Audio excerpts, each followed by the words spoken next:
Saudara pendengar di segenap penjuru tanah air, selamat bergabung dengan Lumen Indonesia. Lumen Indonesia, siap melayani Anda setiap hari. Saudara terkasih, marilah kita bersatu dalam Tuhan kita Yesus Kristus yang tidak berubah dahulu, sekarang, dan selama-lamanya. Allah Sang Maha Rahim mengasihi dan menerima sebagaimana adanya kita. Allah Bapa kita di surga senantiasa bersedia menolong, menghibur, dan meneguhkan kita dalam menghadapi segala permasalahan hidup sehari-hari. Saudara-saudari, marilah kita mendengarkan renungan dengan judul Mesias dari Galilea yang berdasarkan pada Injil Yohanes bab 7 ayat 41. Orang-orang Yahudi berkata, "Ia ini Mesias." Tetapi orang lain berkata, "Bukan, Mesias tidak datang dari Galilea." Dalam nama Bapa dan Putra dan Roh Kudus. Amin. Saudara-saudari terkasih, dalam nama Tuhan Yesus Kristus, beberapa orang yang mendengarkan pengajaran Yesus berkata, "Dia ini benar-benar nabi yang akan datang." Yang lain berkata, "Ia ini Mesias." Yang lain lagi berkata, "Bukan, Mesias tidak datang dari Galilea." Kitab suci mengatakan, Mesias berasal dari keturunan Daud dan dari kampung Betlehem, tempat Daud dahulu tinggal. Berbagai pendapat tentang siapakah Yesus itu menimbulkan pertentangan di antara orang banyak itu. Beberapa orang hendak menangkap Yesus, tetapi tidak ada seorang pun yang berani menyentuhnya. Penjaga-penjaga itu pergi kepada imam-imam kepala dan orang-orang Farisi. Mereka ditanya demikian, "Mengapa kamu tidak membawa Yesus?" Jawab penjaga-penjaga itu, "Belum pernah seorang manusia berkata seperti orang itu." Orang-orang Farisi itu marah kepada para penjaga. "Adakah kamu juga disesatkan? Adakah seorang di antara pemimpin-pemimpin yang percaya kepadanya? Atau seorang di antara orang-orang Farisi?" Nikodemus, seorang dari mereka yang dahulu telah datang kepadanya, berkata kepada mereka, "Apakah hukum Taurat menghukum seseorang sebelum ia didengar dan sebelum orang mengetahui apa yang telah diperbuatnya?" Jawab mereka, "Apakah engkau juga orang Galilea? Selidikilah kitab suci, dan engkau akan tahu bahwa tidak ada nabi yang datang dari Galilea." Saudara-saudara terkasih, orang-orang Yahudi tidak mengenal Yesus secara mendalam. Mereka hanya mengenal Yesus sebagai anak Yusuf dan Maria dari Nazaret. Mereka mengenal saudara-saudara Yesus. Yesus dikenal sebagai manusia di dunia. Pada perikop hari ini, orang-orang Yahudi mengenal Yesus lebih mendalam.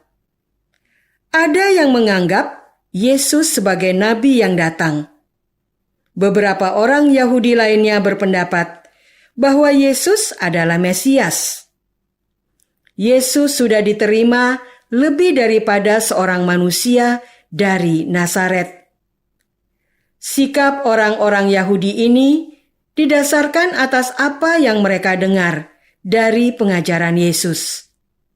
Para penjaga pun menyatakan kekaguman atas pengajaran Yesus.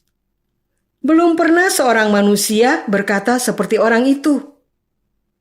Orang Yahudi semakin membuka diri terhadap Yesus. Bukankah untuk mengenal seseorang, kita juga akan memahami orang itu dari berbagai sisi secara utuh? semakin kita mau membuka diri atas seseorang, semakin kita mendapatkan pemahaman yang lebih luas dan mendalam tentang diri seseorang. Saudara-saudara terkasih, para imam kepala dan orang Farisi pun tidak mengenal Yesus secara mendalam. Sekali lagi, karena pengenalan mereka sebatas daerah asal Yesus, yaitu Galilea. Mereka bersikeras bahwa Yesus bukanlah seorang nabi, apalagi Mesias. Karena Galilea tidak pernah tertulis dalam kitab suci sebagai tempat asal seorang nabi. Ada benarnya juga dasar mereka menolak Yesus sebagai Mesias. Namun, pendapat ini menunjukkan bahwa mereka membaca dan memahami sebagian dari kitab suci sesuai kebutuhan mereka saja. Artinya, walaupun penolakan mereka didasarkan atas kitab suci, tetapi masalah yang dibahas tetaplah tentang asal Yesus. Imam kepala dan orang Farisi tidak membaca kitab suci secara utuh. Padahal di dalam berbagai kitab para nabi, misalnya Nabi Yesaya, sudah dituliskan banyak hal tentang Mesias. Pembacaan kitab suci secara tidak utuh mengakibatkan pemahaman yang tidak mendalam, berujung kepada pola pikir keras kepala akan kebenaran yang diyakini. Menjadi sulit membuka diri akan kebenaran yang lain. Imam kepala dan orang Farisi juga tidak membuka diri akan pengajaran Yesus. Bahkan ketika banyak orang kagum akan pengajaran Yesus, imam kepala menuduh mereka yang percaya kepada pengajaran Yesus sudah disesatkan. Saudara-saudara terkasih, mengenal Yesus pertama-tama harus dengan membaca kitab suci. Apalagi untuk kita yang tidak pernah bertemu secara fisik dengan Yesus. Di dalam berbagai kitab nabi dari Perjanjian Lama sudah diwartakan akan datangnya Mesias. Di dalam keempat Injil Yesus ditampilkan secara utuh. Pengajarannya, karya belas kasihnya, jalan salibnya, kematiannya, kebangkitannya, kehadiran setelah kematiannya, dan kenaikannya ke surga. 2000 tahun setelah masa hidup Yesus sebagai manusia, Yesus tetap diwartakan seperti yang sudah dicatat pada masa-masa sebelumnya. Gereja Katolik menyampaikan Yesus terutama melalui kredo atas dasar iman para rasul, berbagai pengajaran maupun karya belas kasih. Banyak orang diakui sebagai kudus karena hidupnya mewartakan Yesus dalam berbagai sisi. Jika pewartaan tentang Yesus ini belum membuat kita mengenal dan percaya akan Yesus, ada kemungkinan kita seperti imam kepala dan orang Farisi. Akan lebih baik jika kita membuka hati seperti para penjaga yang kagum akan pengajaran Yesus. Marilah kita masuk dalam saat hening sejenak untuk meresapkan renungan yang baru saja kita dengar bersama dalam kehidupan iman kita masing-masing. Apakah kita sudah membaca kitab suci?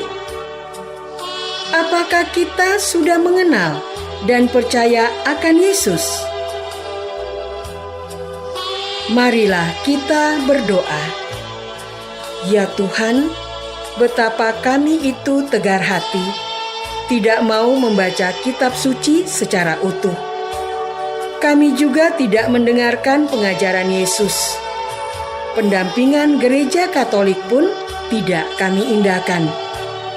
Kami hanya mengenal sebagian dari diri Yesus bagi kebutuhan kami saja. Ajarlah kami bertekun membaca kitab suci dan berendah hati mengikuti tuntutan gereja Katolik agar semakin mengenal Yesus. Engkaulah Tuhan kami, kini dan sepanjang masa. Semoga kita semua selalu dinaungi dan dibimbing oleh berkat Allah yang Maha Kuasa. Dalam nama Bapa dan Putra dan Roh Kudus. Amin. Dengan penuh kasih dan sukacita, Lumen Indonesia mengundang saudara-saudara seiman di segenap penjuru tanah air. Sekiranya ada tanggapan ataupun saran, kirimkan surat Anda ke Lumen Indonesia. Terima kasih atas perhatian Anda. Sampai berjumpa lagi dengan Lumen Indonesia pada waktu dan gelombang yang sama esok hari.